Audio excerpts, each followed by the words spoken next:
Welcome to the Henry County Board of Commissioners call meeting, 4 p.m. Tuesday, March 18, 2025.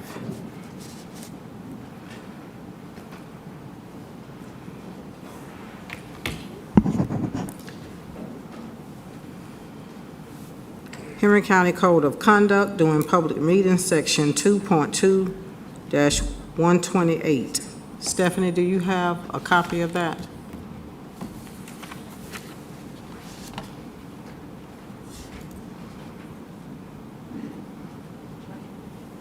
You read it. Section 2.128, conduct during public meetings.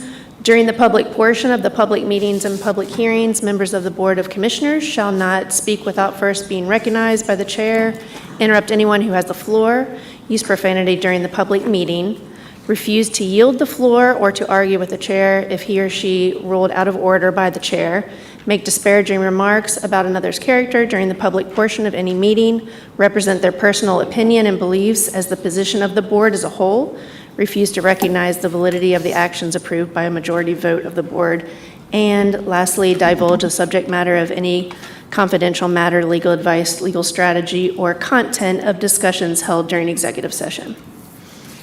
Thank you. I'd like to call the meeting to order. Good afternoon. I would like to begin today's meeting with transparency by sharing my personal stance regarding the rezoning request for GeoSam development. I want to be clear that I, Chair Carlotta Harrell, have no personal interest in this matter and will not benefit from the approval or denial of this application. Our purpose today is to carefully consider the facts presented in the proposed rezoning application, which was reviewed by the Zoning Advisory Board on January 9, 2025. Our responsibility as a board is to gather information, deliberate thoughtfully, and make informed decisions. As chair, I am committed to ensuring that this board upholds the highest standard of integrity and impartiality. Our process is designed to provide all citizens with the opportunity to be heard. Every applicant is entitled to present their case in a respectful environment, and we will ensure that voices from both sides, those in support and those that oppose, are given fair consideration. Our ultimate priority remains fostering a vibrant, innovative, connected, and exceptional community. Commissioner Price, you requested to make a comment. Yes. With this particular development, I received support during my campaign, so to dispel any appearance of anything that is unethical, I recuse myself from any discussions or decisions or votes concerning this development.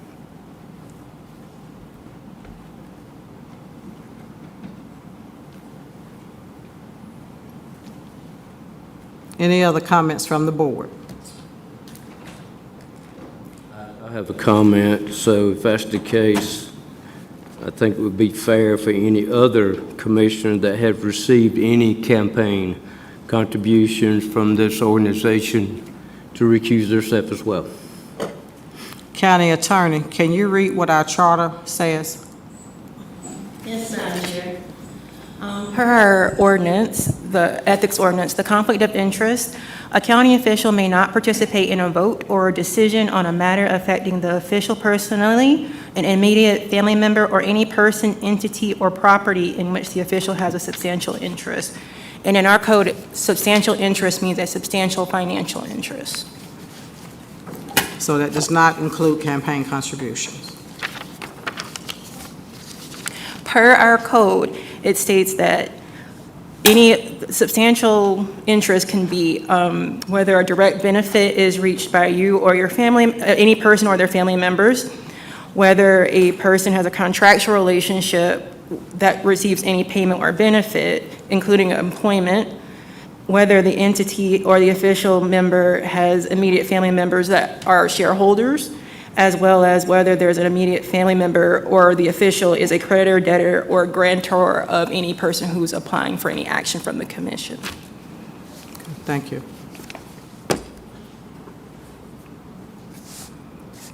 So I'd like to ask for Henry County, this is, this planning and zoning item ULDC AM-24-03 is a public hearing. Kamal, are you going to be presenting this case today? Yes, ma'am. Good afternoon.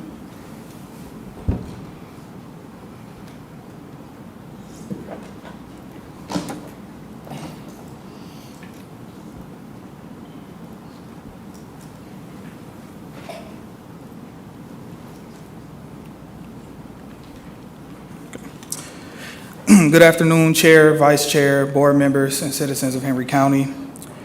Today, we are reviewing the Unified Land Development Code Amendment Proposal presented alongside the rezoning request for the Grove Master Development. This ULDC amendment applies countywide and focuses on procedures related to development agreements. The applicant, Henry County Land Company, is seeking amendments to the ULDC to enable the Grove Master Development to proceed. Currently, the proposed uses for the Grove are not allowed under existing ULDC, and to address this, the following changes are being proposed. Number one, permitted uses in mixed-use zoning districts. This amendment would add a new permitted use to the MU zoning district. This allows uses specific to the Grove or other development agreements to be approved through zoning decisions by the Board of Commissioners. And number two, development agreements in resource protection areas. This proposal removes a section of the ULDC that currently prohibits development agreements in areas designated for resource protection.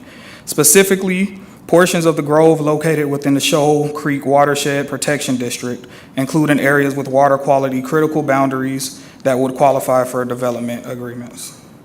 There are also a few minor changes in the ULDC regarding the development agreements, and that's all in the red line document. But the two biggest changes are what you see on the screen.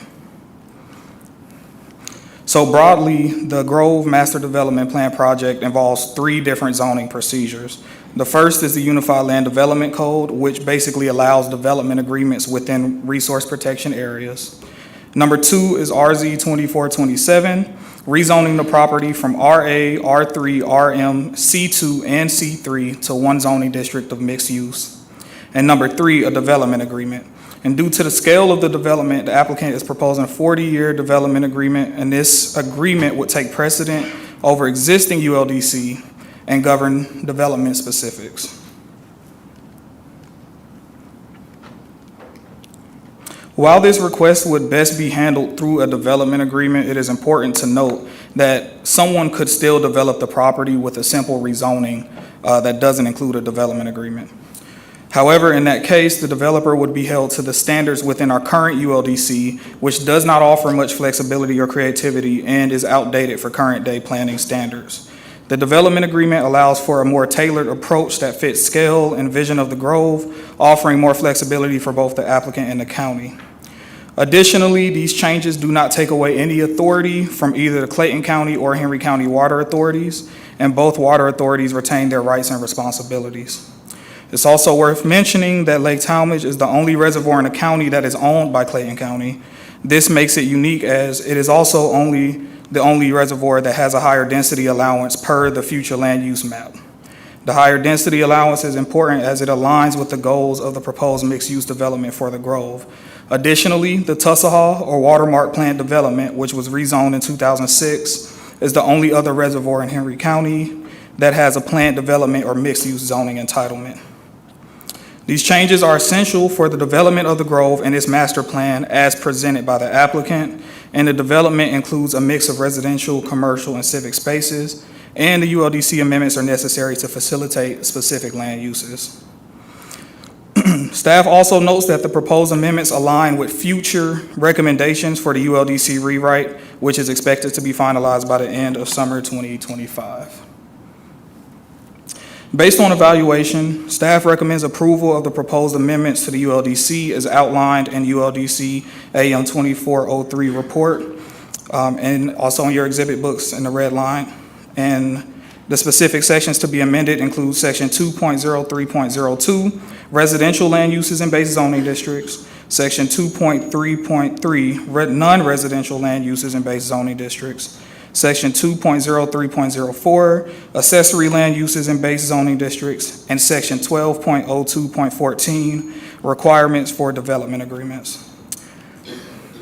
I know it's a little hard to see, but this is the recommendation red lines, and they're also in your exhibit books. This page specifically is for the use sections. It's adding a new line to our use charts that basically says MU allows uses that are approved within a development agreement. That's all this says. And then Chapter 12, it just details the big change is that you can do a development agreement in resource protected areas. Again, these changes are likely what staff would be suggesting as well in our ULDC update. So with that being said, that concludes my presentation for the ULDC specific, and more details will come around for the rezoning.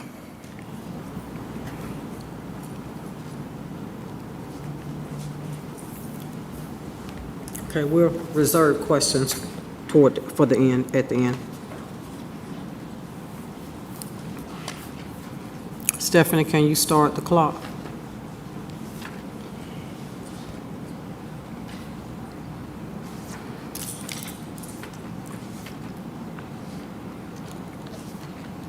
Okay, so this is a public hearing. Persons wish to speak in favor of the request will have a collective total of 10 minutes to address the board. Those in opposition of the request will have likewise a collective total of 10 minutes. So we'll begin with those that's wanting to speak in favor. Good afternoon, Madam Chair, Madam Vice Chair, Commissioners. My name is Patrick Brooks. I'm the Vice President of GeoSam Capital, the applicant. 2170 Satellite Boulevard, Suite 425, Duluth, Georgia, 30097. I want to first start by introducing a few key members of our team. I have John Palmer, President of Falcon Design, Lead Engineer, Stephen Jones, Partner at Taylor English, Lead Counsel, Dr. Brian Wellington, our water quality expert for the project.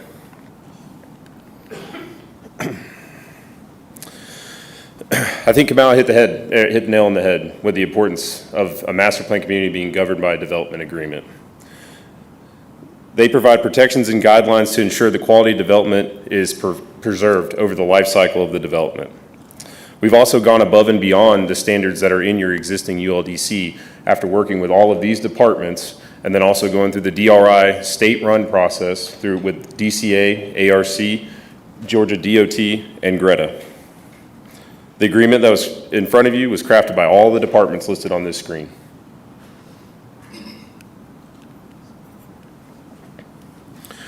Some of the major highlights of this agreement are as follows. We met with both general managers of the Henry County Water Authority and Clayton County Water Authority, as well as members of the Planning and Zoning Department for Henry County on February 24th to discuss the development agreement in detail. At this meeting, I cleared up any misconceptions on buffers and setbacks that are required to again reiterate that we are respecting all state and all Clayton County buffers and setbacks on Clayton County Water Authority's reservoir. This is in stone in this development agreement. We also clarified the language stating that we will have to reach a separate agreement with whatever authority handles utility servicing for this project. It's my understanding that Henry County Water Authority has voted to give up their service area. Fire life safety. We are deeding 7 acres to the county for a combined fire and police station. We have agreed to sprinkle all townhome units in a block of 6 or more units at Fire's request. Also at Fire's request, we have moved our plans for the age-restricted component towards the front of the development. We will be setting flock cameras at the major intersections points in the neighborhood at the request of the police department. We're also mandating that all homes be built with the ability to have digital cameras, i.e. Ring doorbells, that can be hooked up to the Henry County system at the request of the police department. On traffic, our DRI was completed in conjunction with the DCA, Department of Community Affairs, Greta, Georgia Regional Transportation Authority, and GDOT, Georgia Department of Transportation. Local municipalities, including Henry, Clayton, and Fayette counties, as well as the cities of Hampton, Lovejoy, and Jonesboro, were all included in this state-run process. Road improvements were set by Georgia DOT with input from local municipalities and are a private investment. We have met with members of the adjacent community, the Lake Talmadge subdivision, and shown them our plan to address access onto Highway 1941. School capacity. We've made sure to include education as a use in our development agreement in case it makes sense in the future for the school system to locate an elementary school within the Grove. In our meetings with the school system, they have asked us to donate land. We are currently going through the process reviewing our environmental report to ensure that we can give land. I just confirmed at a recent meeting we also met with private schools in the area to discuss allowing bus routes to this area to provide another education opportunity. Rental units. We will have a minimum of 80% of the single-family homes for sale as for-sale product through a rental restriction. We've worked with staff to allow cluster homes to be built within the multifamily section that can be sold fee simple to promote homeownership. Other uses we are considering are condo and assisted living, independent living within the multifamily section. Density and unit count. Timeline for this project is 40 years. Again, this is written into our development agreement, so the promises I make today in 2025 can't be undone in 2045, 2055, 2065. And also, this allows for us to have a smart and phased approach to the development.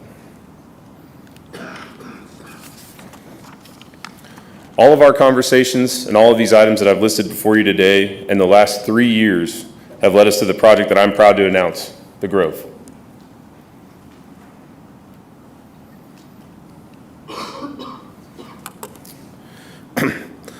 At GeoSam Capital, we believe in corporate responsibility, and we take the approach of listening to communities and stakeholders in the areas we develop. Our company has gone to great lengths to ensure the Grove is heavily influenced by Henry County ideals and values while being creative and fostering a new era of smart and phased development. We attended the 2024 special called Henry County BOC meeting that talked about the vision for this county. Stated goals were increases in medical, preservation of green space, hotel with conference space, commercial versatility, increased public safety, attainable/workforce housing. Our plan offers all of these options and more. We have doubled the required amount of green space at over 150 acres. And as a company, something that we look to do is preserve natural beauty when we can. We have met with the CEO of Piedmont Health to discuss our site, and we are looking forward to future discussions with their real estate team. I actually have a meeting set up on April 9th, depending the outcome of today. We plan to offer a full-service hotel. As you can see, we take the route of listening to stakeholders when planning our projects. I'll reserve the remainder of my time to answer questions.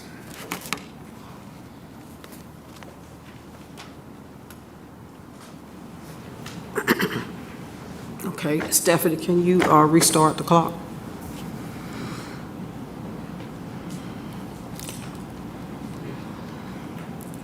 Okay, if there is anyone willing to speak in opposition, if anyone that lives in this particular area that is going to be impacted, I would like for them to have the opportunity to speak first. Please come up and state your name and your address.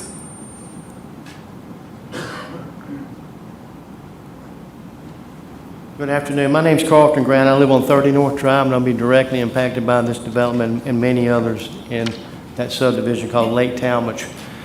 I'm not in favor of rezoning the subject property located on Highway 1941 north of Highway 81 west on land lots 161, 162, 163, 189, 190, 191, 192, 194, 195, and 196. Of Henry County, Georgia. If the rezoning is approved, it would severely impact the Shoal Creek watershed in a negative way. The watershed's water quality would be severely affected and degraded by stormwater runoff. In the last rezoning meeting held on 1/9/25, the speaker for Henry County Land Company, LLC of Duluth, Georgia, was very vague on how stormwater management will be implemented to protect the watershed. The speaker said that stormwater retention ponds will be built on the proposed development to hold and contain the stormwater. Also, the speaker mentioned that coagulants would be used to aid in improving turbidity and contaminants from the stormwater. Are they planning to build a stormwater treatment plant on the development to treat the stormwater? No, I don't believe they will build a treatment plant and have it staffed by state of Georgia certified plant operators. Furthermore, I have a Georgia Class 1 water purification and wastewater treatment licenses with 30 years of experience. I also have extensive knowledge in stormwater treatment and management. My licenses are the highest attainable in the state of Georgia in water and wastewater treatment, so I'm well qualified to tell the board my thoughts about stormwater and how it negatively affects a watershed. The stormwater treatment ponds aren't sufficient enough to hold and contain the millions of gallons of stormwater generated by significant rainfall. Also, using coagulants to settle out turbidity would generate wastewater sludges that contain sand, silt, dirt, and other contaminants of major concerns to water quality. Some of the waste sludge was settled to the bottom of the retention ponds, while the remainder could flow out of the ponds when they are full of stormwater. Most water treatment plants in Georgia are conventional water plants. They aren't designed to remove many contaminants in stormwater. Stormwater can contain volatile organic chemicals, inorganic chemicals, plastics, pesticides, herbicides, oils, grease, nitrogen, phosphorus, PFAS, animal waste, bacteria, Giardia, and Cryptosporidium. Conventional water treatment plants would require major capital improvements to be able to remove a lot of the contaminants in stormwater. Also, the stormwater retention ponds will be breeding grounds for large populations of mosquitoes and diseases they can transmit to humans.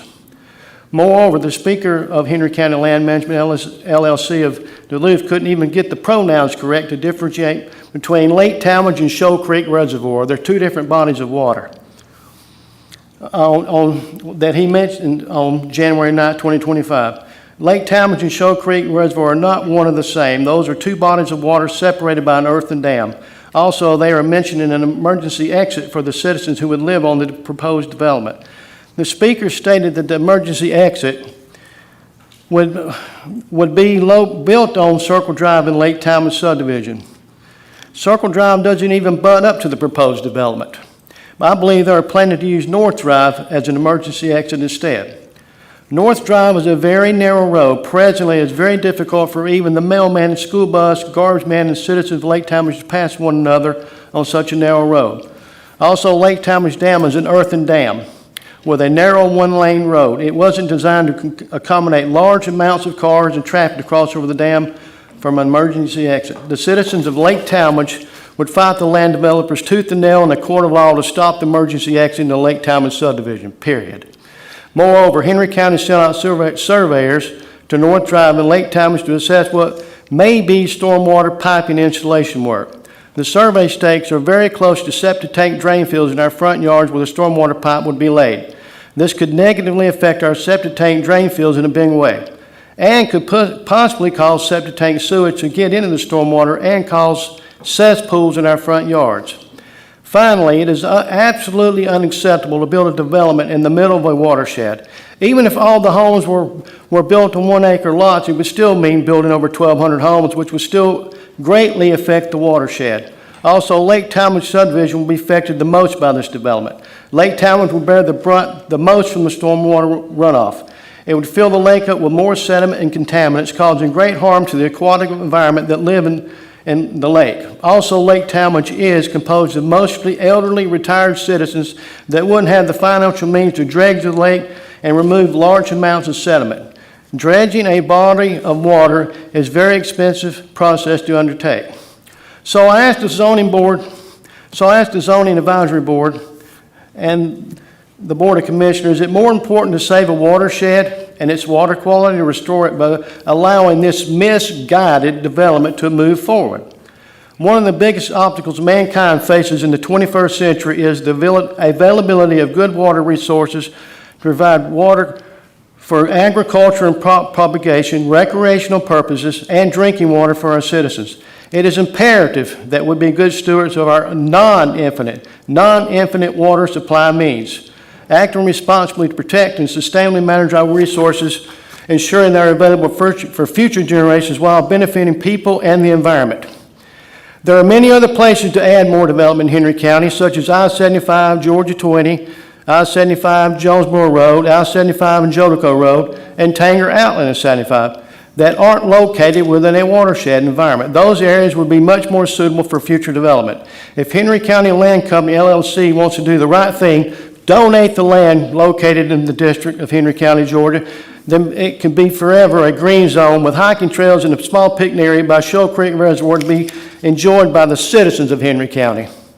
Lastly, I have no confidence in Henry County Land Company LLC of Duluth, Georgia to develop this property in a manner that would safeguard Shoal Creek watershed and Lake Talmadge from a severe environmental impact. And the last Henry County Zoning Advisory Board meeting held on 1/9/25, the board seemed surprised by the photo that was shown on the overhead projector that showed a developed property that appeared to be clear-cut of all trees before the homes were built on the site. The speaker showing the picture said they bought the development but didn't offer any proof that was the case. Why would a land developer buy a property that's already been developed? What the speaker said should have been a big red flag for the Zoning and Advisory Board. The Zoning Advisory Board doesn't have to go any further than Highway 1941 and Highway 81 west to see what a typical clear-cut development looks like. Every tree standing on the site was cut down to the ground and all stumps removed. The board should go see what their actions mean when they approve a zoning moving forward. Hopefully, then you'll see for yourself what your vote did to the land and the environment. And furthermore, I went down 81 today to come to this meeting, and there's several other developments going on now. Everything's clear-cut. Go look for yourself. Thank you. What's the name of the road that you said was narrow? North Drive. Okay, North Drive. Thank you. The speaker, if you go back over. Thank you. That's Okay. all I need. Okay. North Drive. Good evening, Chair and Commissioners. I'll try to be brief. I'm very concerned with integrity and transparency from everybody involved in this particular development because my name is, by the way, Jean Kessinger. I live at 323 Rocky Creek Road, Hampton, Georgia. Sorry. Because some of what needs to be done for this development feeds into my area, big time. Henry County Water Authority had a meeting back in August of 2023 in which they said that the land could not sustain the building growth in that area and several other areas as well. The applicant had the barge company do a report for them, and that's where some of my information is, what I'm going to present to you tonight. The barge in September of 2024, last year, did a water planning report in which they said both the ground and elevated storage tanks at Highway 81 do not have the capacity to accommodate the increase in demands. And the elevated storage tanks completely drains during peak hour demands. We know that because we get the sludgy water. Both pumping and storage will be needed by the 2025 year, which is 2050, planning horizon. A booster pump station is recommended to be installed near the intersection of Highway 20 and Hampton Locust Grove Road. Hello, that's where I live. Okay, so then I get to deal with the aftermath of that. A solid foundation for Henry's growth is mandatory, and we don't have it. We don't have a solid foundation. We keep changing stuff as we go along. I watched this happen in Clayton County for 20 some odd years. I finally got out of there. I left the crazies have at it. Unfortunately, some of the crazies have followed me over here, and it's like, what in the world is going on? We need a solid foundation. We need to make a plan, stick to it, and think about what we're going to allow. We need quality over quantity. We need to have a full and complete investigation into what the real truth is, because there is a conflict. Some say, oh, we don't have any water problems. We do have water problems. I didn't do this, the applicant did it. That just substantiates what I'm telling you. We've got water problems. Not only our Henry County Water Board says we do, but an outside source says we do. I choose to believe there is substantial merit in the barge report and the chairman of the Henry County Water Authority, water holder. Our elected officials have a duty to care for the health, safety, and wellness of its citizens. Applicant is putting the cart before the horse. The infrastructure is not in place to handle this development and won't likely be for some time. We've already experienced the electrical increases and the water fees. They've already increased in anticipation of new growth. So we're already meeting that burden of new growth, and we're the existing citizens. Thank you for your time. I appreciate it. Thank you. Okay. The time has run out on the public hearing. Stephanie, if you would just add 5 more minutes so that we can hear the last 2. Madam Chair, you'll need to make a motion Okay, to I'm sorry. extend the time, and then we'll do it on both sides. Okay, all So the right. board will make a motion for the amount of time that you want to extend, and then that will be extended not only for those speaking in opposition, but for the applicant as well. Okay. Motion to extend 5 minutes. Okay. Second. Got a motion and a second. All in favor? Okay. Put 5 minutes on the clock, Stephanie. Thank you, Sherry. First of all, I want to thank you guys for the extension in time, given that this meeting was bumped up to 4 o'clock versus later in the evening. As you know, it was a challenge for most residents to get out here. With that being said, my name's Connie Snow, and I'm with Conserve Henry. For those who are opposed to this development, will you please stand? I'm speaking on behalf of everybody standing, along with the over 2,000 signatures on the Conserve Henry petition. Given that this was denied on January 9th in Planning and Zoning, and given that this meeting was rushed through, we asked the county to delay approvals and hold a series of educational meetings to go over the details and the drawings and to allow Q&A session and to rally support from the community rather than making a decision on some renderings today. I'd also like to note that GeoSam, who's over this development, is essential in providing financial support for State of the County events. They were listed as the transition team when Chair Harrell had came into office. There's actually an article on that, and they are listed on that transition team. So I do believe that there is some conflicts of interest going on with this property. Thank you.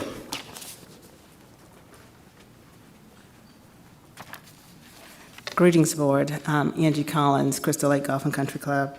Thank you again for extending the time. I attended the meeting for the initial presentation in January, so I was really coming here today expecting to hear some of the things that were going to improve upon what was discussed previously, and that I didn't hear. I'm concerned about a couple of different issues that I jotted down, and water and sewage seems to be a big issue, and I can understand, especially the people that are closest to that.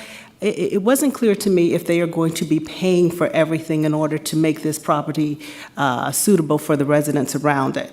It seems as though before we left with the taxpayers paying that, and I didn't think that was fair, so I think if they want to develop this property, they definitely should be the ones that are taking care of any expenses that would be incurred as a result of developing the property, not to harm the surrounding communities. Also, one of the things that was concerning was if this were to be approved, the type of developers that they were. Henry County is growing, it's changing, and the caliber of individuals that are moving in are those that are expecting a higher level of homes. Initially, when we spoke in January, they said that they hadn't finalized anything, but before anything is finalized, if this were to pass with the water and all the other corrections that need to be prepared, that they do have some developers that have the intentions of variations, some kind of nicer homes, that would be nice to add value to the area. In addition to that, some of the things that we discussed was maybe they might even add a hospital. So I didn't hear anything about a hospital being added. It would be nice if we could get confirmation because, as you know, once they get the confirmation they need, they do what they want to do. So hospitals, schools with 1,200 plus acres, that's a lot of new bodies that could potentially be in Henry County. So I didn't hear any specifics. So with that, I would be reluctant to say, let's approve this. Thank you for your time.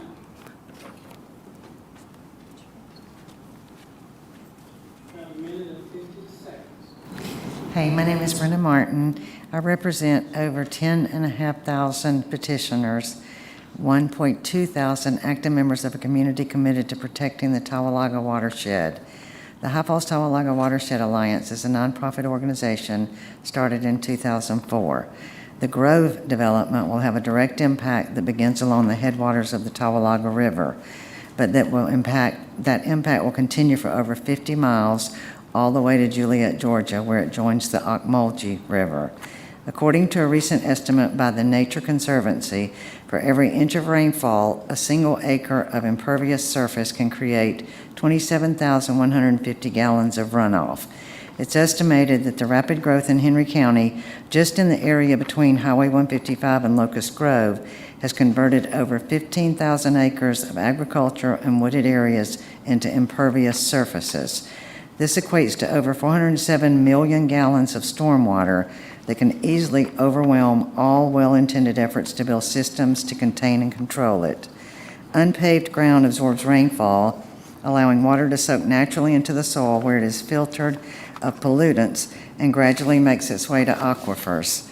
Paved surfaces disrupt this process, altering natural drainage patterns, leading to increased volume and speed of surface runoff, diminished groundwater recharge, and rapid and intense stream flow during periods of heavy rain, causing erosion and more frequent and severe flooding. As part of our mission, we have been certified by the state of Georgia's Adopt a Stream program to test both chemical and biological contaminants. We have already started testing at Trestle Road below Cole Dam and will be adding additional sites in Henry, Spalding, and Butts counties. In 1994, approximately 28 inches of rain fell in this region within a few days. The High Falls Dam failed. As a result, a man lost his life when his truck was washed off the Highway 83 bridge near Juliet, over 10 miles below the dam. This development is approximately 13 miles north of a dam built in 1890.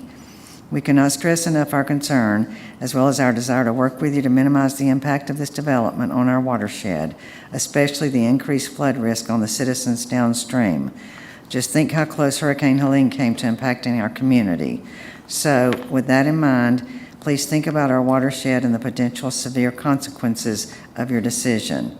Thank you for giving us the opportunity to speak about our concerns.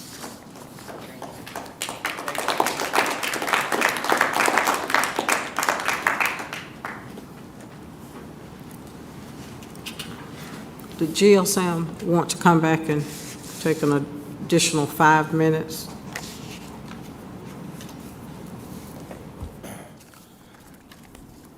I'm just going to hit on a couple high points real quick that were just made, then I'm going to bring up my water quality expert, Dr. Brian Wellington.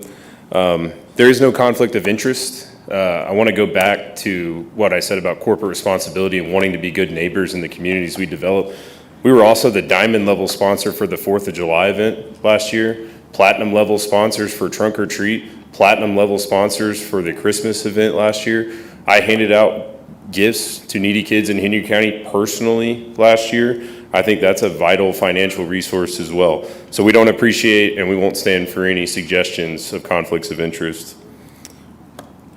On the medical, I did make mention of that in my speech. You know, we have to have a project, so today depends if we will be meeting with their real estate team. And then on the Lake Talmadge resident, you know, we sent out mailers to the subdivision. We had multiple community meetings right down the street at Atlanta Motor Speedway. I met with multiple members of the community. I've been speaking to them, been speaking with their HOA board, sending out emails, keeping them up to date on everything. So just for transparency that we're all talking about today, that has been occurring. So, Doctor?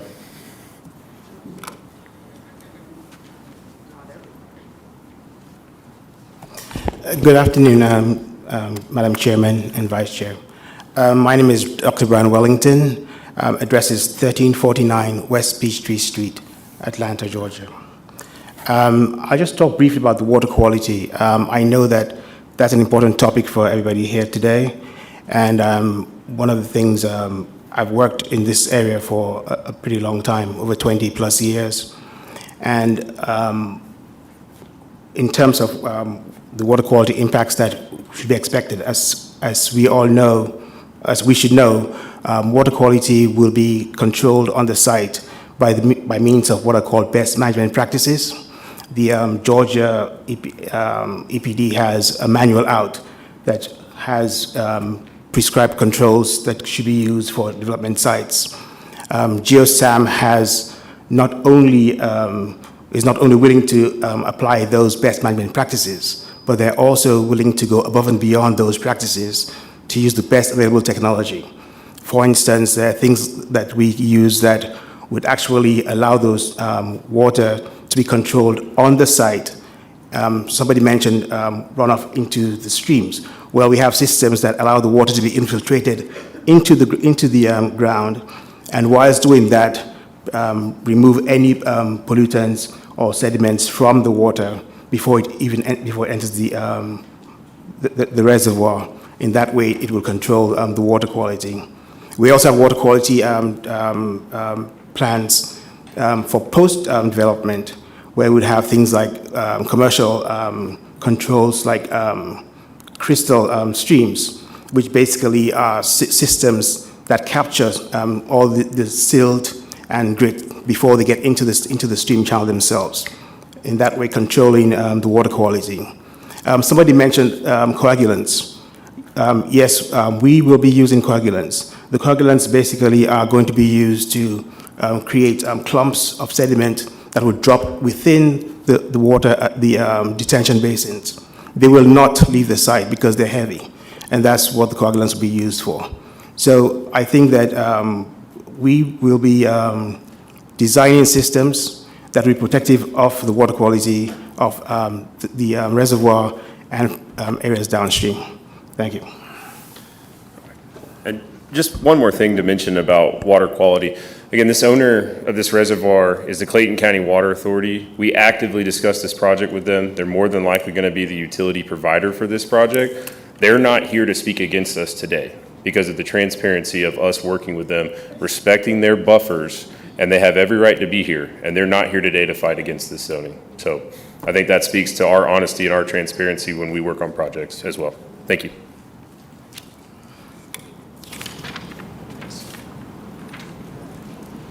Okay,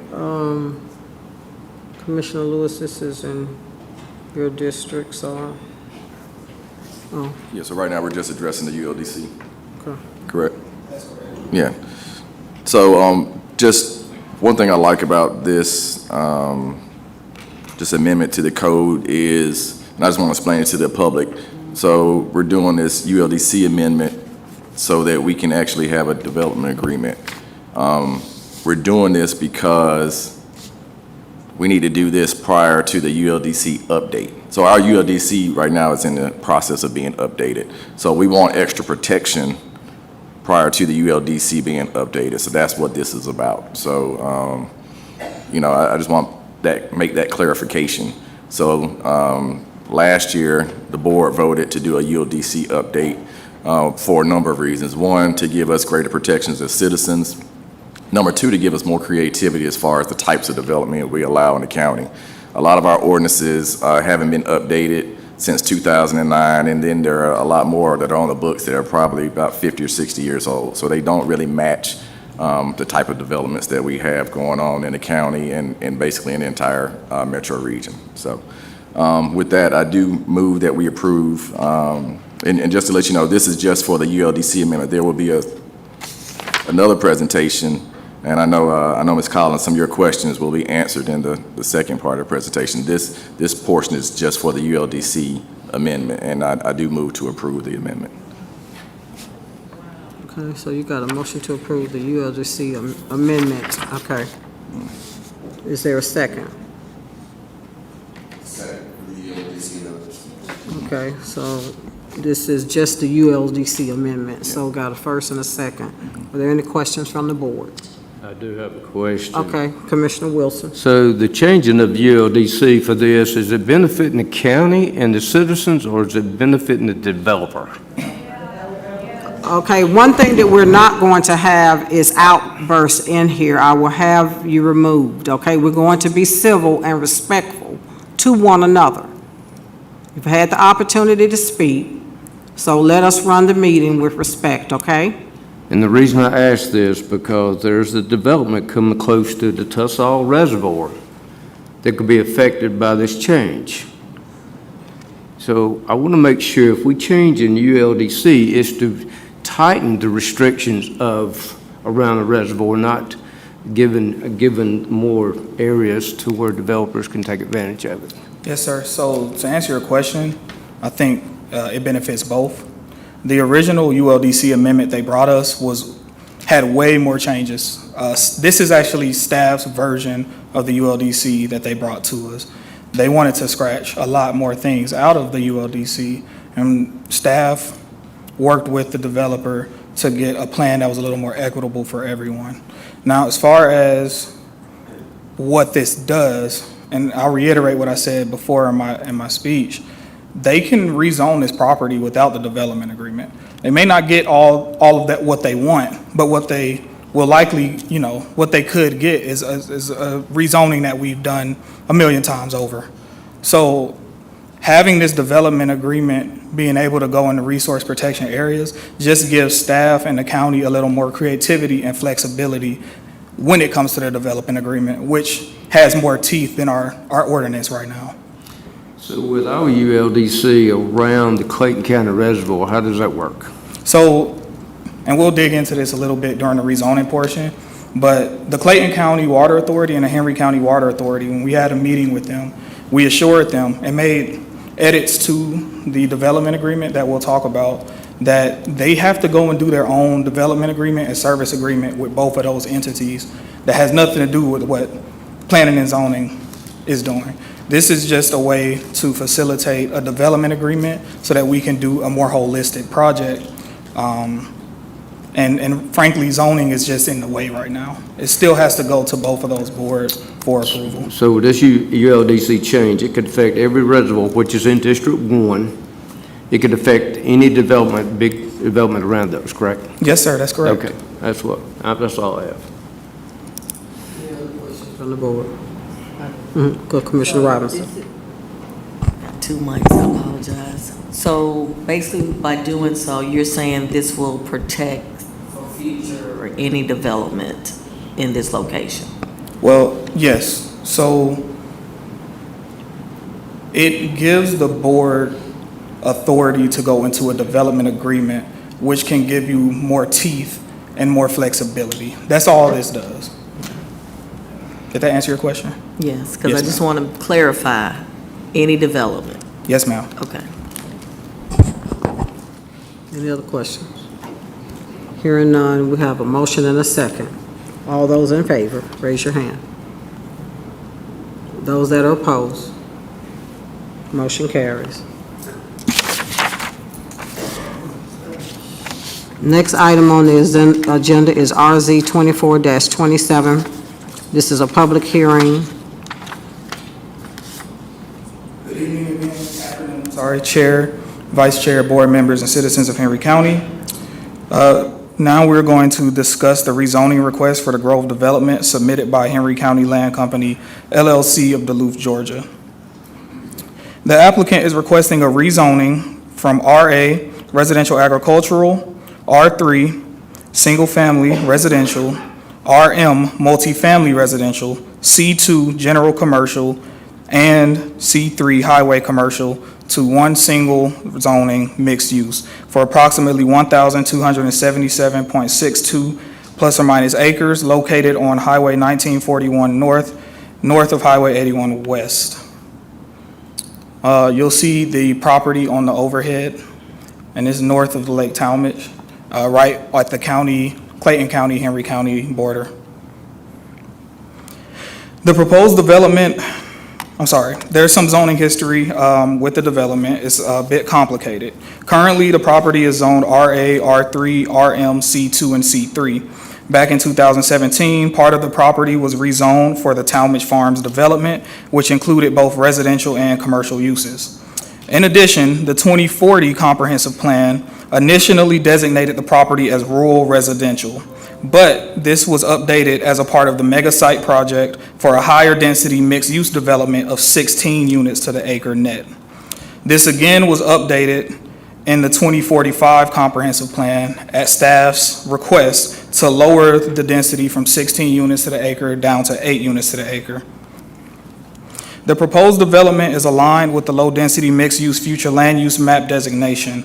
The development is planned with a residential density of 5.6 units per acre gross, and they will not be able to exceed a residential density of 8 units to the acre net, which is the maximum for the low-density mixed-use future land use designation. The Grove is being presented as a master plan development and will include, as proposed, 3,400 single-family units, 3,700 multifamily units, 2 million plus square feet of commercial space, a mixed-use village, a 180-room hotel, 150 acres of open space, 7 acres of civic use, 8 miles of trails, 35 parks, 6 amenity areas, etc. Again, there are 3 key zoning procedures involved with this. The Unified Land Development Code, which you just voted to approve, which adjusts the zoning code to allow development agreements in resource-protected areas. The rezoning, which we're hearing now, which requests a rezoning from the current zoning to mixed use, and a development agreement, which will detail the conditions of the zoning, a 40-year development agreement. The applicant has conducted extensive studies on water and sewer infrastructure in coordination with both Henry County and Clayton County water authorities. These studies, along with the proposed improvements, will ensure adequate water and wastewater services for the development.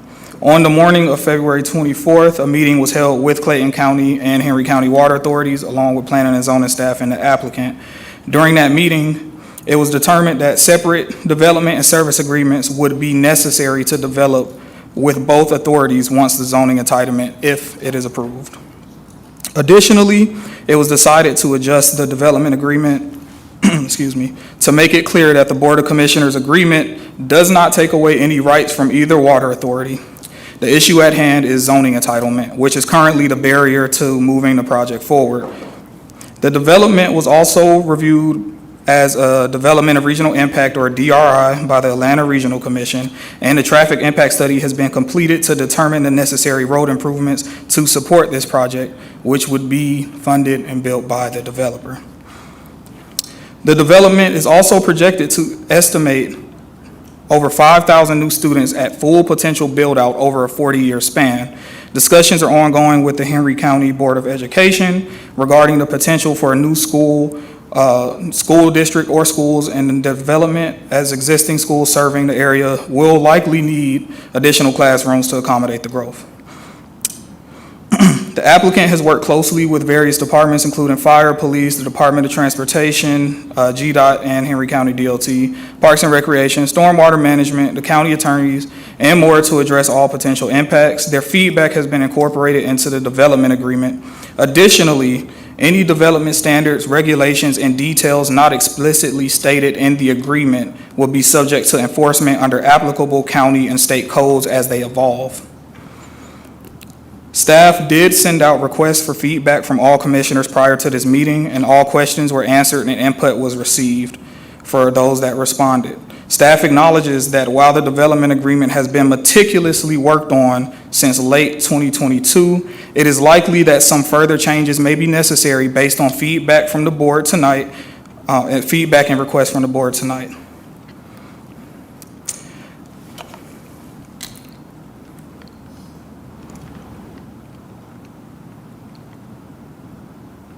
At the January 9th Zoning Advisory Board meeting, the Zoning Advisory Board did recommend denial of the of the rezoning request.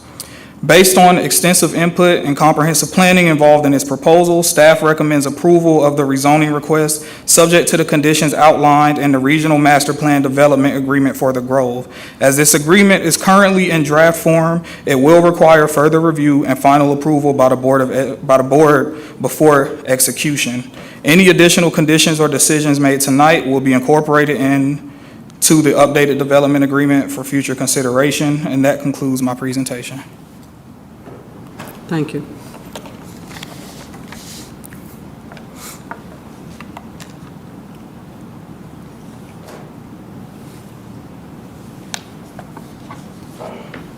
Okay, so this is a public hearing. Those wishing to speak in favor of the request have a collected total of 10 minutes.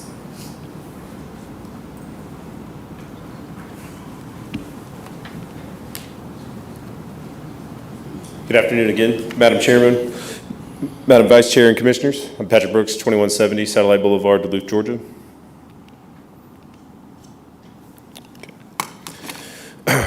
One thing before I jump back into the slideshow here is, this ULDC is county-wide, but this, again, as staff reported to you, this reservoir is owned by Clayton County Water Authority, and any other development or developer would have to go through this process with staff, with the Board of Commissioners, and I can tell them it's not like it's some walk in the park or easy to get done, right? They have to come do this process. It's not a rubber stamp by any means.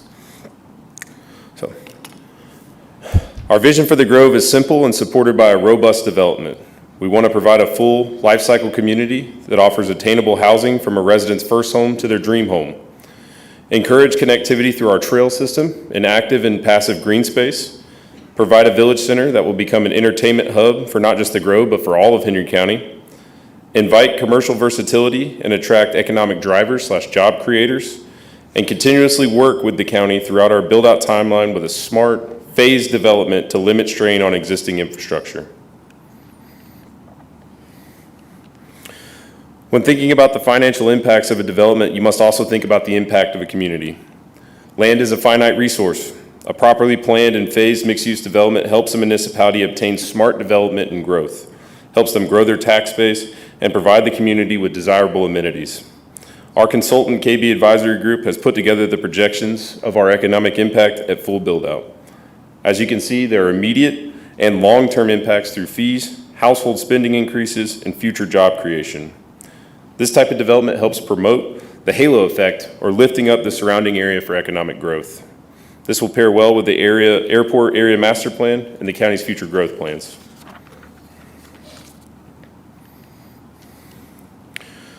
A project of this size requires experience and persistence. With GeoSam, both qualities are in great supply.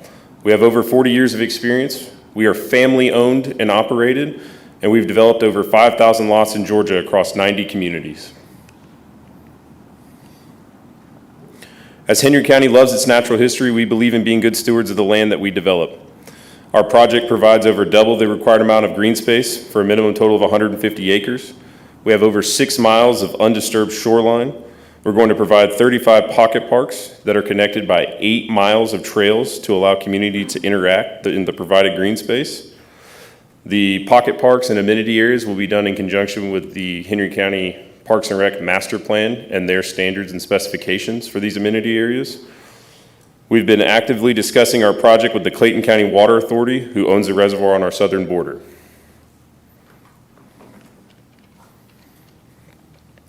You've already met Dr. Brian Wellington. He was able to speak a little bit more in the first one, but it just goes to show our commitment to nature goes even further. He's going to be a part of our design, construction, and maintenance optimization throughout the development's lifetime. Well, as long as we can have him. We plan to use enhanced best management practices, as he discussed, and again, look to preserve natural areas of water quality. Our experience allows us to be a developer that can identify community needs and promote versatility. Our main goal is to bring in an economic driver to our state. As I said earlier, we're currently having medical discussions with Piedmont Health. Depends on the outcome and the project being approved. Our residents on the west side of the county currently have to travel to either other counties or make their way towards the 75 corridor for retail and dining options. We plan to bring a multitude of options to the 1941 corridor. We are lucky to have an entertainment attraction such as Atlanta Motor Speedway so close to our development. We've had multiple meetings with their leadership and plan to continue to discuss with them on how to provide opportunities for residents at the Grove. Another thing our experience allows us is to be selective in who we allow to build in our communities. I think there was a comment earlier about who the developers are. We are the developer. It's just about when we just pick what builders we allow to build in our communities. Curating a community means to understand that the start is just as important as the finish. We're setting up a master plan committee that will have a voting member appointed by Henry County to help ensure high quality is met. I'd like to walk you through a few renderings. With a projected 25 to 40-year build-out, we're comfortable that we're hitting the current architectural trends while also having the flexibility and creativity to follow consumer preferences and county preferences throughout the development's life cycle. Here we have our village center. You can see the mixed-use elements coming together. With commercial, we made sure to increase our architectural standards so our commercial components stand out.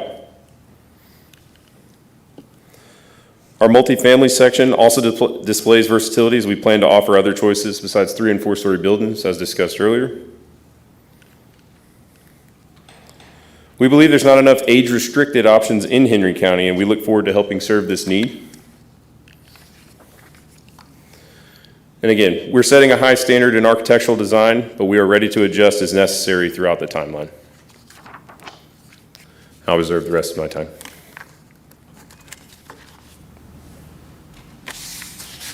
Anyone else wishing to speak in favor?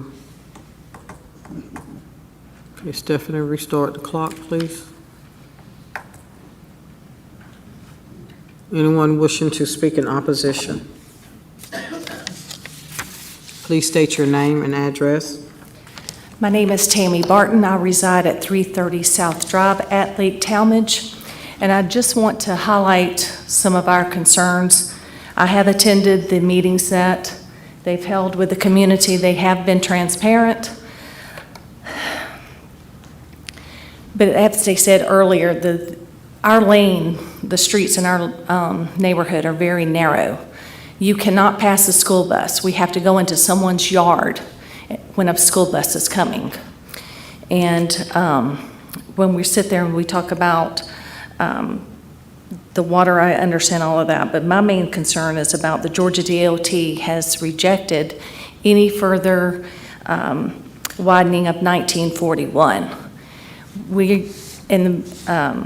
There's only one red light that's being added right now.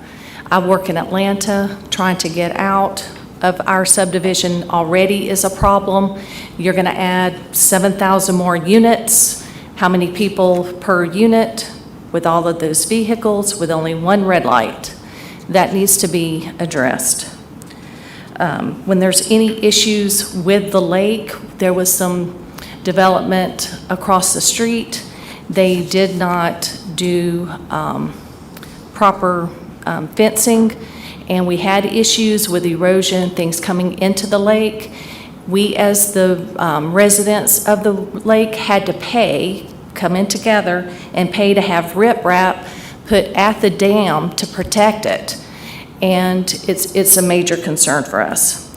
Another thing that I have an issue that I'd like to address is that there's more rentals in this development than single-family residencies for them to be homeowners. I do not want additional apartment complexes. There's enough that's already been built on 1941 that's going across at 81 as well. I'd appreciate if y'all would really address the concerns for the traffic, because that is going to cause additional issues for us.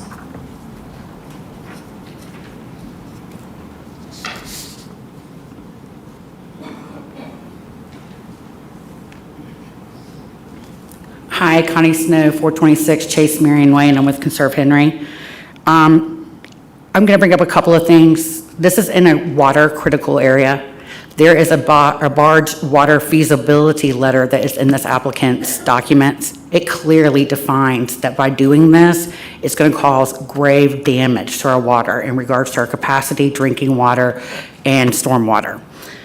The developer was asked to put in $11 million in infrastructure repairs for the sewer and water area. And it is my understanding, based on the minutes of that meeting, that they have to pay for it. That's what's usually normally required in Henry County. However, yet today, that developer has not even paid any of that. The only thing they have paid is the over $300,000 for the water feasibility study, which clearly states that by doing this, you're going to cause water pressure issues for us. You're going to end up causing our bills to go up higher. Our drinking water is going to be contaminated. We're going to have poor flow, and we're going to have a fire water safety risk. It's clearly stated in that document. Let's see, what else? Another thing I want to point out is that if we truly care about the citizens of this county, this meeting would have been scheduled at a time other than 4 p.m. at the normal meeting times that we're used to. I feel like this, and I'm pretty sure everybody else will echo the same sentiment here, that by scheduling this at 4 p.m., it feels like we're being tricked and duped. in the hopes that none of us would show up so this could be easily approved and passed. And one last thing is, I'm going to go back to what I said earlier. I urge you guys to table this, to give us more time to have more discussions with the community. Because while this developer spoke to people in the Lake Talmadge area, he hasn't spoken to everybody in that area that's going to be impacted. And that's about it. Thank you.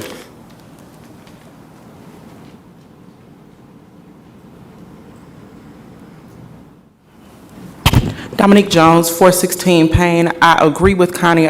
Doing this at 4 o'clock just seems a little, let me wink everybody. But my question as a parent who has a student in Henry County, are we thinking about the kids? We got 23 failing schools.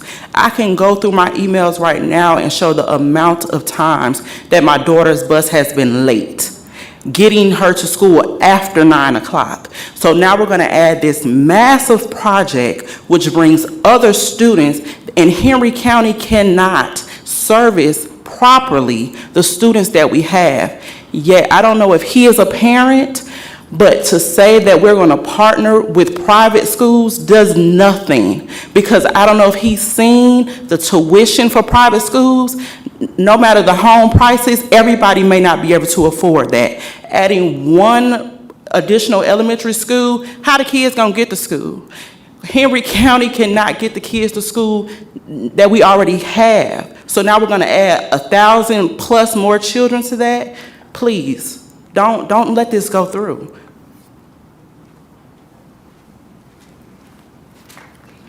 Hi, my name is Ann Fields. I'm 329 Chase Marion Way. I just wanted to make a comment about what GeoSam was saying about bringing folks over to the I-75 corridor for shopping. As you know, Exit 222 has been fully annexed to Stockbridge, and they're going to develop Patrick Henry Parkway, and they're also building the new highway on the other side of 75. So if you're parallel to the southbound, and there is an increased amount of traffic in our area now.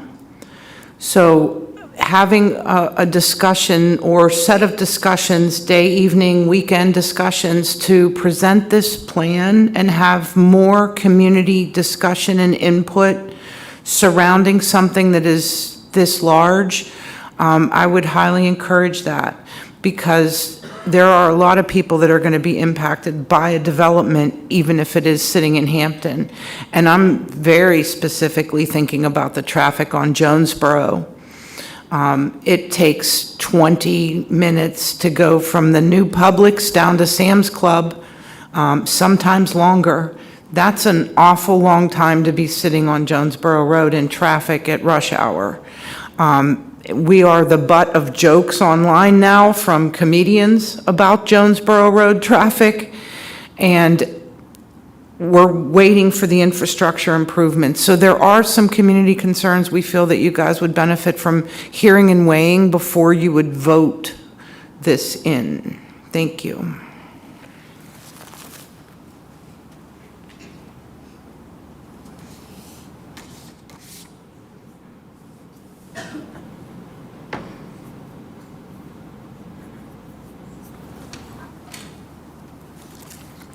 Good afternoon, Commissioner Harrell and all the other commissioners. Thank you all for taking the time out for speaking to us. I'm Councilwoman Vanessa Thomas, City of McDonough at large. Now, although I do not reside exactly where these homeowners are talking, I do reside in Henry County, and I do reside in District 5, and I do pay property taxes. My concern is that this is a very big undertaking that has come before you all. A 40-year project, a lot can happen within 40 years. That's just too much to have a project open for that long. And not only that, but from what I heard, that you all just updated your comprehensive plan this year, from 2025, from what I'm hearing, and for you to go in and want to start making changes already to that comprehensive plan, that should not be allowable. You all should not want to have to do that. Another thing is, I also heard that your planning and zoning committee has denied this project. That's a big undertaking right there. For your planning and zoning to deny the project and for you all to consider still thinking about the project, that's a problem. Need to know why that project was denied by the Planning and Zoning Committee. And I have a concern about, just like one of the other residents mentioned about who's paying for the project. Are we as taxpayers paying for this project? That's another concern. And another thing, you know, we talk about wanting to put these big projects up, you know, that's going on here, but are we looking at what is needed like now, such as supermarkets, some type of a grocery store within that Hampton area? That's something that is needed now and not 40 years or so from now. That's all I have to say. Thank you.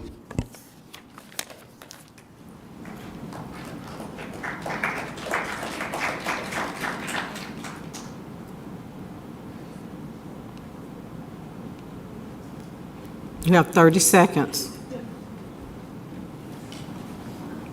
You have 30 seconds. Good evening. Thank you very much. Yes, I'm just going to make a quick comment. I'm in District 5. I'm on Oakland Road, and I just want to make this reminds me, in 1995, I was on the Planning and Zoning Board in 2002 and 2003, and we denied the Westridge, the Arbors, and the Ivies.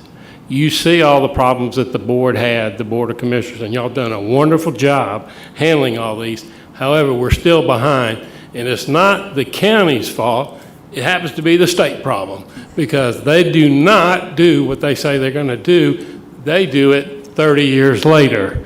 We are now catching up to 2005, when that development developed into 500 homes. Now we're talking 7,000 homes. Give me a break. That we're not ready for that. However, I like the development. They need to look at it, downsize. Thank you very much. That concludes public hearing. Commissioner Lewis, I'll turn it over to you. All right. But before I do, can I ask a couple questions? Could I have GeoSam and maybe the water guy come back up?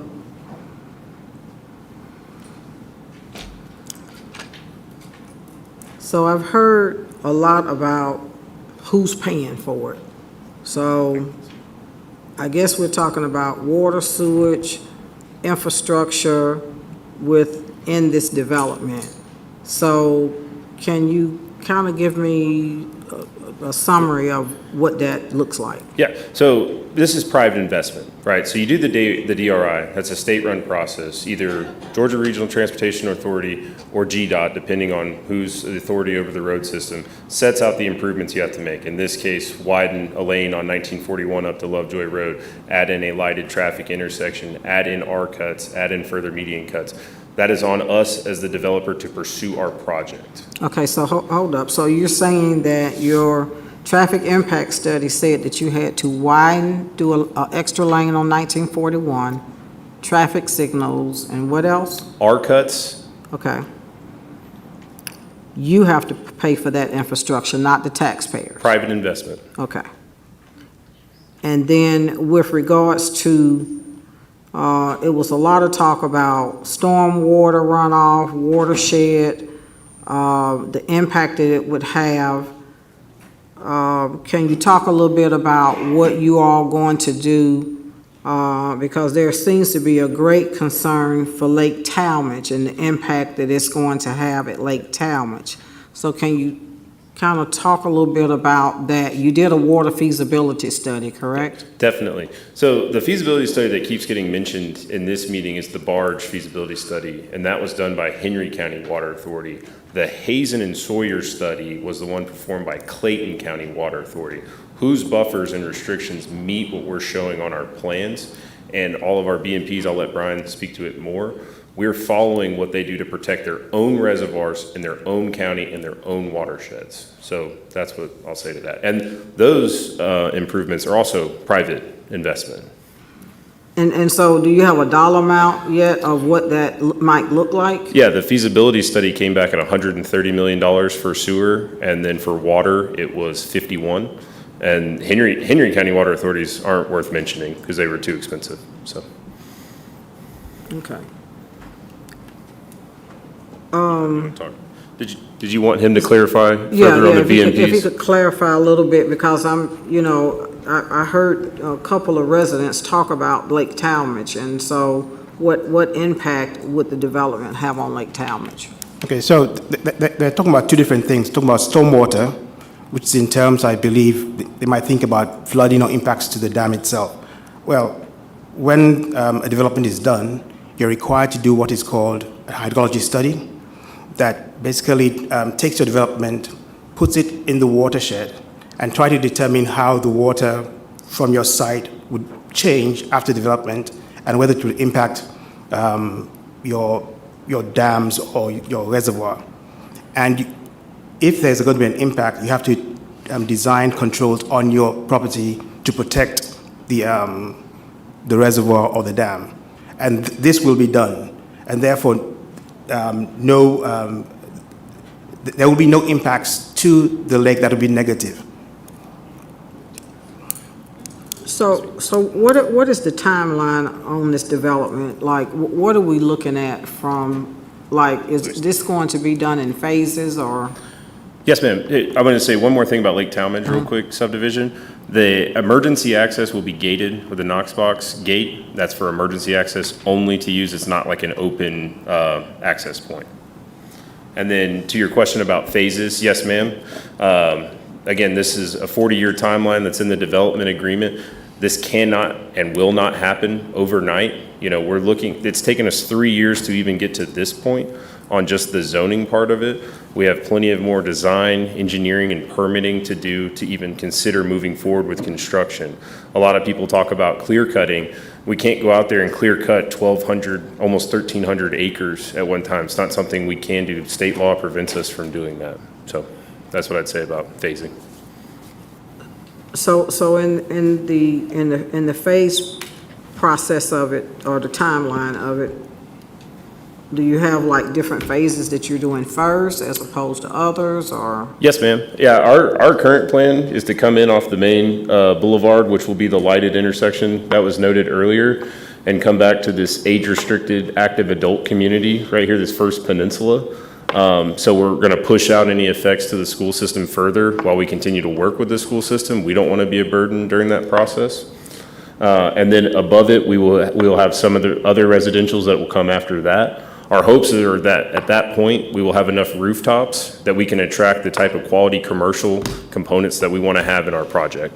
So that's a beautiful thing about us as a developer experience, is we can be patient. We don't have to rush people into this development. We can wait for the right commercial users. So I just want to make, we're talking about 40 years, but we would have a development agreement in place, so none of us may not be here in 40 years, so, that keeps them to that development agreement, correct? Yes, ma'am. Any standards that aren't in the development agreement itself will naturally evolve with current trends and current codes as they're approved. Okay, all right. Okay. Commissioner Lewis? You asked all my questions. Oh, I'm sorry. I'm sorry. I was No. taking notes. Good questions. Taking notes. No. And if y'all could just stand up there, but I kind of want to go through the history of the project. And one thing I will say, I was actually surprised, Councilwoman Thomas, at some of your observations and questions. You do know by law that if it goes to the zoning advisory board, that we still have to hear it. So, and I know y'all have the same process in the city of McDonald. So I was actually kind of surprised that you brought that up. Also, you mentioned talk about high density, all the high density apartments y'all have right there at South Point. Yeah, and that y'all continue to approve. That's okay. Well, I'm not going to get into that part, but also you did mention a grocery store in Hampton, Ms. Thomas, and so Mayor Tarpley can tell you that we've had this discussion for over 2 years, and so part of the process of getting a grocery store in Hampton is they need rooftops and they need infrastructure. And so part of the problem has been getting the infrastructure over to Hampton so that they can actually get a grocery store. So you actually have a developer right here who's going to deliver a grocery store. So I'm just a little quizzical about your line of questioning, but anyway, I'll continue. So once again, I want to kind of go through the history of this. So this project has been going on for about 3 years, actually since before I was a commissioner. I know as soon as I became a commissioner, kind of got into the tail end of the project, or actually in the middle of the project. Originally, when this project was proposed, all of the infrastructure was going to be paid for by Henry County. And the water study, the feasibility study that you all are referencing, stated that the total cost, and I know you didn't want to mention the cost, but the cost was over $300 million, which was going to be borne by Henry County and the taxpayers. And through the length of this project, that's why I said absolutely not. I said the taxpayers will not pay for any of this project. If you guys want to, and I don't think Mr. Brooks was there at the time, they had another gentleman leading the project. I said, if you guys want to pursue having a project, the taxpayers are not going to pay for any of the infrastructure. The infrastructure is going to be borne by the developer. We're not in that business of financing private enterprise. That is not what we do. So I thought it important to mention that because I want to kind of go through the history of where this started. When we originally started, you know, one of the things that was important for us to include was to make sure that land was donated for fire and police. And most recently, we got into it, and, you know, I know we've had discussion is making sure that we identified, you know, resources for the school board and the Board of Education to make sure that we address schools. These are very important things that we have to talk about. One of the things I still have issue with, and I am going to say ahead of time, I have vote for approval. However, I still have issue with the number of multifamily units in the project. And so as part of my vote for approval, I wanted to make sure that we reduce the number of multifamily units by at least 1,000 units, because I think that balances out of whack with the number of multifamily versus single-family detached. Also, I have an issue with the rental cap. The rental cap right now is 20%, which is a lot higher than what we usually do on development. Our standard planning and zoning has been 10%. And I am okay with 10% because I know with some of the things that we're trying to do as a county, especially along with the businesses that we're trying to recruit to the county, corporate rentals has been a big thing that they have asked for, you know. And then lastly, one thing I have to give credit, since Mr. Brooks has been on this project, he has been very communicative, very transparent, because I had a whole lot of issues with this project over the life of the project because I felt that the original project manager was trying to bully us into something that we didn't want.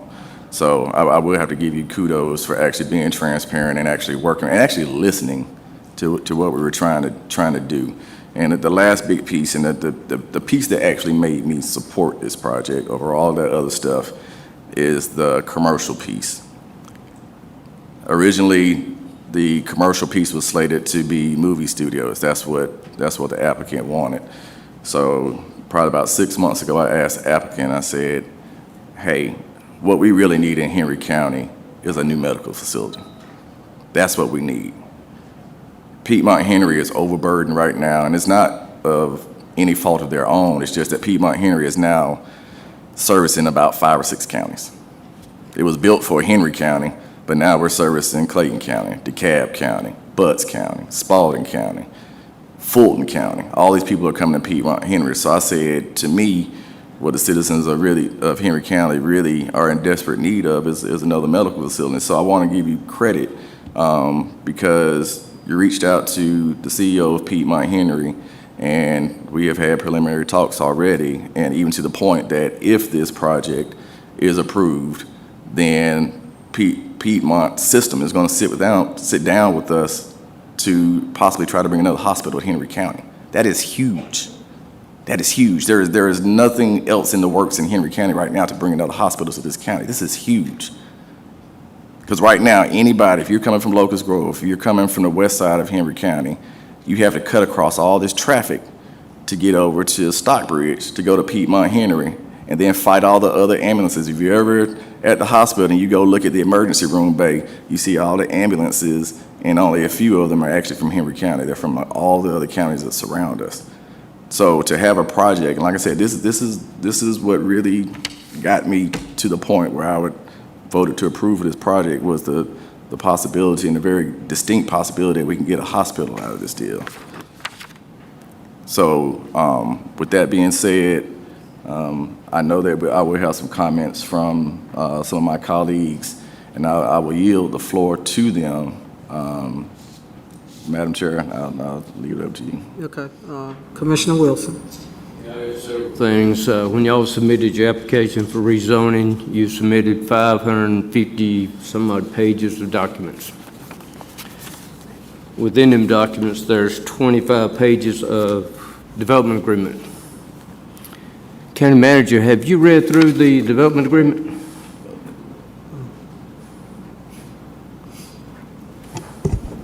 No, sir. I have not reviewed the entire development. How about our county attorney? Have you reviewed this development agreement? Yes, Commissioner, myself and your prior two county attorneys have looked at that. Because I got some questions about it.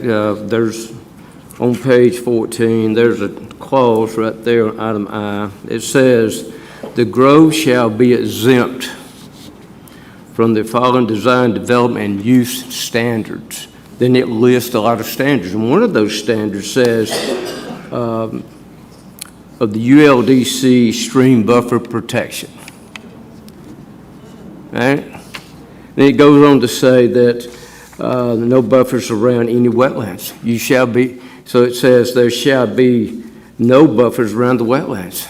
So this document right here needs to be reviewed by more than just the Board of Commissioners.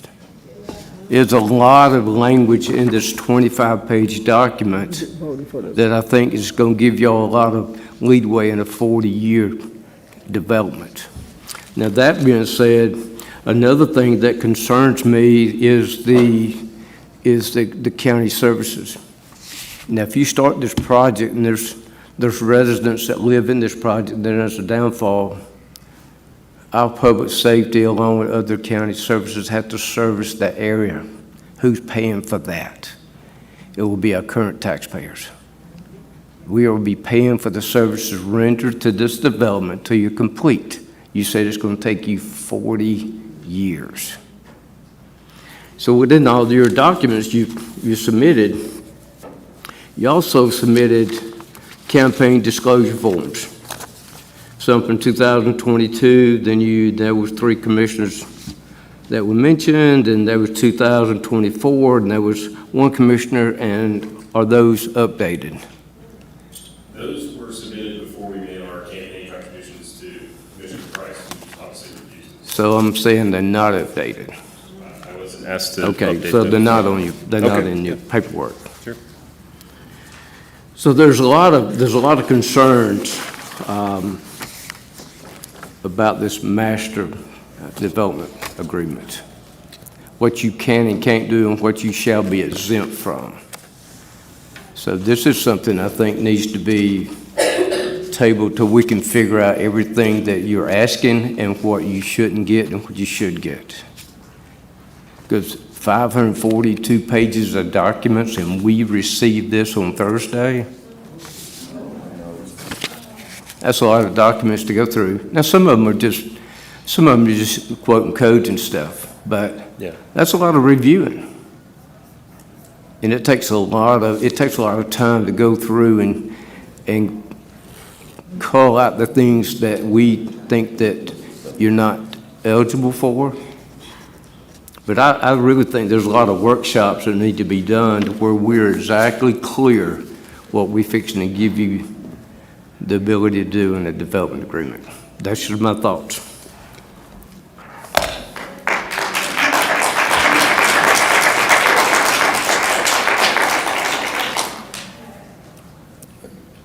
I can. Go ahead. Well, first of all, you do know that we're not voting on a development agreement today. That was stated at the beginning of the meeting. Second of all, the development agreement was sent to you over a month ago. I don't know if you chose to read it during that time frame, but it was sent over a month ago. What we're voting on today. Again, everyone, if what we're you're not voting on going to, today. wait a minute, hold No, on. I got it. What we're voting on today is zoning. The development agreement still has to come before the Board of Commissioners at a later time to vote on the development agreement. So we still have language that has to be worked out. That is after, and the citizens have a right to be a part of that conversation. We are voting on zoning today. That is what we're voting on. So I just want to make that clear. Is that correct, County Manager? We're just voting on zoning, not the agreement? That is correct. The development agreement was not advertised for today. Okay. That will be a separate advertisement Yes, ma'am. and a separate meeting? Yes, ma'am. Okay. Commissioner Robinson? I just want to ask the town manager if she can just explain the difference to the constituents that have come today. So the difference between the rezoning requests, which is what is being considered this evening, is the change of zoning for the property. The development agreement will outline any, and it's typical, you call them zoning conditions. But a development of this magnitude, because there are infrastructure improvements, there are other commitments, like we've heard public safety as one of those items. Those are things that we will outline. As part of the conceptual plan, there are specific things that are not your single-family homes. It may be land for a fire station that needs to be outlined in the development agreement, which pretty much states what the developer will be responsible for and the timeliness in which those items will be expected. And so today, the only thing that you all are acting on and the only thing that has been advertised is a public hearing for the rezoning of the property only. The development agreement will lay out the development regulations, and more particularly, because it went through a development of regional impact, those transportation infrastructure projects will be included in that development agreement. I'd also like to make, Commissioner Wilson brought up, the stream buffers, wetland buffers, those are still applicable through Clayton County, Henry County, whoever decides to service the project, and their state minimums and requirements. This is just the zoning piece of it. We have the same sort of codes within the ULDC. Again, they're going to have to go and get a development agreement with Clayton or Henry or both to control the water quality. So that's, the buffers will be there. I'll go a little further. We cannot exempt ourselves from state law, no matter what this document says. So anything that's in here reflects either state law or increased standards in Clayton County or standards for Henry County. So I'd just like to make that clear as well. If I could just finish, I just want to say, the question that I'm asking, so when we're talking about the buffer, when we're talking about Henry water, Clayton water, I want us to be very careful when we say if we've had conversations, they're not here, and that shows a good thing. I know why they're not here, right? But I do know that I'm kind of torn right now because conversation needs to be had when it comes to our water, and that's on Henry County side and Clayton County side, okay? Because today, I wouldn't vote for anything. And I'm just being transparent and honest. Because if we don't talk to see who's gonna have the water, because Clayton County, they have to go before their board, right? Just as Kamal just said. We need to make sure that we have that in place. And when we're talking about these individuals, I suggest to each of, even our county staff, to bring them forward. This is a huge development between two counties, right? And if we don't have them to speak before the people, to clearly let everyone understand, that's why I asked the county manager, people have taken the time out to come and want a true understanding about their property that they have invested in, right? So I want to make sure that we have everyone in place that this is going to be pertaining to before we take a vote. So I just want to make that clear, okay? So that would take place when we do the development agreement advertisement. That's not taking place tonight. That is, we're only dealing with zoning, correct? Correct. I That just is want to make sure. That is correct. And Madam Chair, I think to Commissioner Robinson's point, we did extend an invitation to the Water Authority, but they are on a staff retreat and unable to attend today's meeting. Okay. But we will make sure that they are here when we get ready to do the development agreement. Absolutely. Because that's where it matters the most. We will make sure that they're included, yes, ma'am. Okay, all right. Okay, Commissioner Anglin, I'm sorry. First one, Kamal, the councilwoman from the city of McDonough mentioned our comprehensive plan that was done. I just want to make sure correction was, it was not done in 2025. When was that completed, please? So our comprehensive plan was completed in October 30th of 2023. So 2023, okay, just want to make sure, so that's over a year old. Just want to make sure clarification is there. When looking at the home site itself, the site itself, the home site is preserved. I see that on there, is that correct? Yes, sir. For Henry County's one governor that we've had, okay? And you said there's also 150 acres that's preserved as well as green space, correct? Yes, sir. Okay. Well, can I say one more thing about the home? I should have mentioned, there's also a family cemetery, so we're leaving about a 12-acre plot. It's not just the home that's being preserved, there's 12 acres that are being preserved. Okay, and for folks that don't know, there's been a lot of governors that have spent a lot of time on that property and presidents of the United States. So that is a very historically significant piece of property in Henry County. With that being said, I just want to make sure we do understand that the development agreement is part of this process. If folks see the work that I'm doing in District 3, I am very much in favor of master planned developments. The difference between this development and the ones that we currently have going on in District 3 is that this one is brought to us by the developer. So with that, the master plans do give us a lot more teeth than what could possibly happen on that piece of property. So it gives additional rules and regulations. It also allows for all those community amenities that we continue to ask for.